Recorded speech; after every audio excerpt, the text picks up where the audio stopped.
ہماری کنڈیشن پتہ ہے کیا ہے؟ جلد بازی میں کام کیا سوچے سمجھے بغیر، اس کے تمام نتائج اور پہلوؤں پہ غور کیے بغیر کام کیا، پھر جب اس کا نہیں سوچے سمجھے بغیر نقصان ہو گیا تو بھی نہیں سوچ رہے، یہ ڈبل بے وقوف۔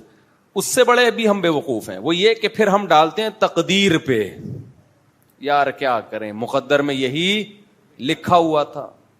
تو اب وہ تو مقدر سے کون لڑ سکتا ہے بھائی؟ مقدر کی تقدیر کی بات اس وقت کی جائے گی جب آپ نے کام کرنے سے پہلے سوچا ہو، اس کے نتائج بھی سوچے ہوں، اس کے کیا فائدے ہو سکتے ہیں، کیا نقصانات، پوری ذمہ داری کے ساتھ مشوروں کے ساتھ کام کیا، اللہ کی طرف سے اب نقصان ہو گیا تو پھر شریعت کہتی ہے کس پہ ڈالو بھائی؟ مقدر پہ۔ اب تقدیر سے کوئی لڑ نہیں سکتا۔ ایسے موقع پہ ہے کہ تقدیر کا استعمال، کیونکہ اللہ کے ارادے کے بغیر کام ہوگا نہیں۔ ایسے موقع پہ ہمیں حکم ہے کہ بھائی آپ اپنے قوائف پورے کر لو، اب کس پہ ڈالو گے؟ اللہ پہ۔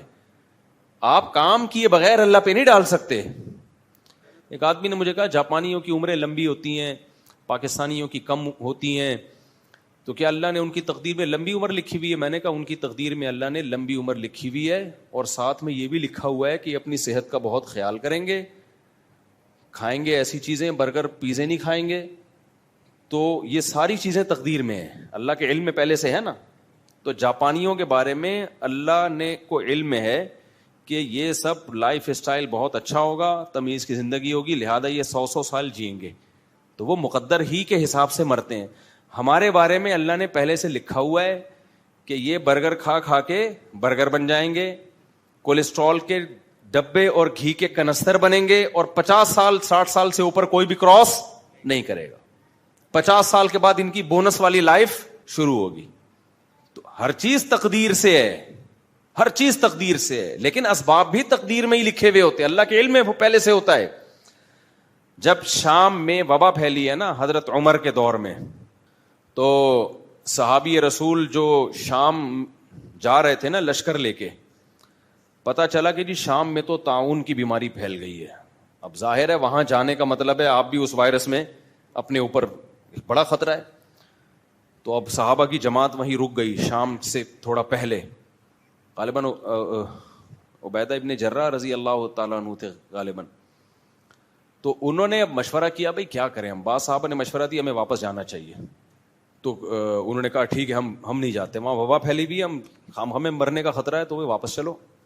تو کسی نے کہا اللہ کی تقدیر سے بھاگ رہے ہو آپ، تقدیر میں موت لکھی ہے تو آئے گی، تقدیر سے کیوں بھاگ رہے ہو؟ انہوں نے بڑا پیارا جواب دیا، فرمایا نعم نفر من قدر اللہ الی قدر اللہ، ہم اللہ کی تقدیر سے بھاگ کے اللہ کی تقدیر ہی کی طرف جا رہے ہیں۔ تقدیر میں مرنا ہے تو زندہ ہونا بھی تو تقدیر میں لکھا ہوا ہوتا ہے کہ زندہ رہے گا، یہ ابھی نہیں مرے گا، ٹھیک ہے نا؟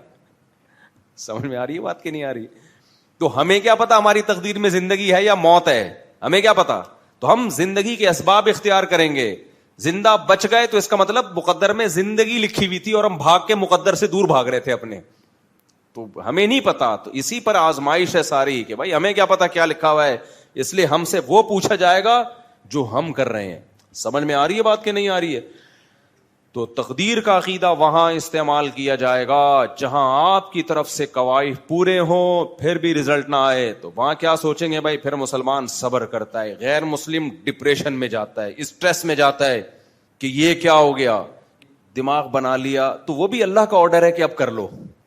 دیکھو میں آسان مثال دیتا ہوں، ایک جاب آئی آپ کے پاس یا ایک بزنس آیا، بزنس کی مثال آسانی سمجھ میں آئے گی۔ آپ نے دیکھا یار ٹماٹر کا بزنس آیا، مجھے ٹماٹر بولنے میں اور پراٹھا بولنے میں مزہ بہت آتا ہے، اچھا بھی لگتا ہے نا ٹماٹر کا بزنس، خربوزے کی مثال بہت اچھی لگتی ہے۔ تو بزنس کرنا چاہ رہے ہو آپ نے بزنس کے بارے میں ورکشاپس اٹینڈ کی، اپنے قوائف پورے کیے، ایسا ہی نہیں ایک دم منہ اٹھا کے ٹماٹر کا، جیسے میں نے کھجوروں کا کیا تھا نا، 5 لاکھ روپے سے شروع کیا تھا، صرف 50,000 کا نقصان کر کے اللہ کا شکر ادا کیا کہ 50,000 میں اگر مجھے یہ پتا چل گیا کہ کھجوروں کا بزنس میرے کرنے کا کام نہیں ہے تو یہ بہت اچھا سودا ہو گیا الحمدللہ۔ یعنی میں نے 5 لاکھ کی کھجوریں خریدی تھیں اور 4.5 لاکھ میں وظیفے پڑھ پڑھ کے بکی ہیں، وہ 50,000 کا مجھے نقصان ہوا تھا۔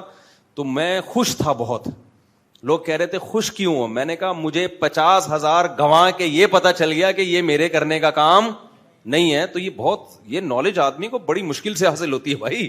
یہ ایسی مسترد نالج تھی نا کہ 50,000 میں مجھے پتا چل گیا کہ یہ میرے بس کا نہیں ہے. اور وہ جو 4.5 لاکھ کا بکا نا, اس میں کچھ ڈبے خرید کے مجھے ہی گفٹ ملے تھے.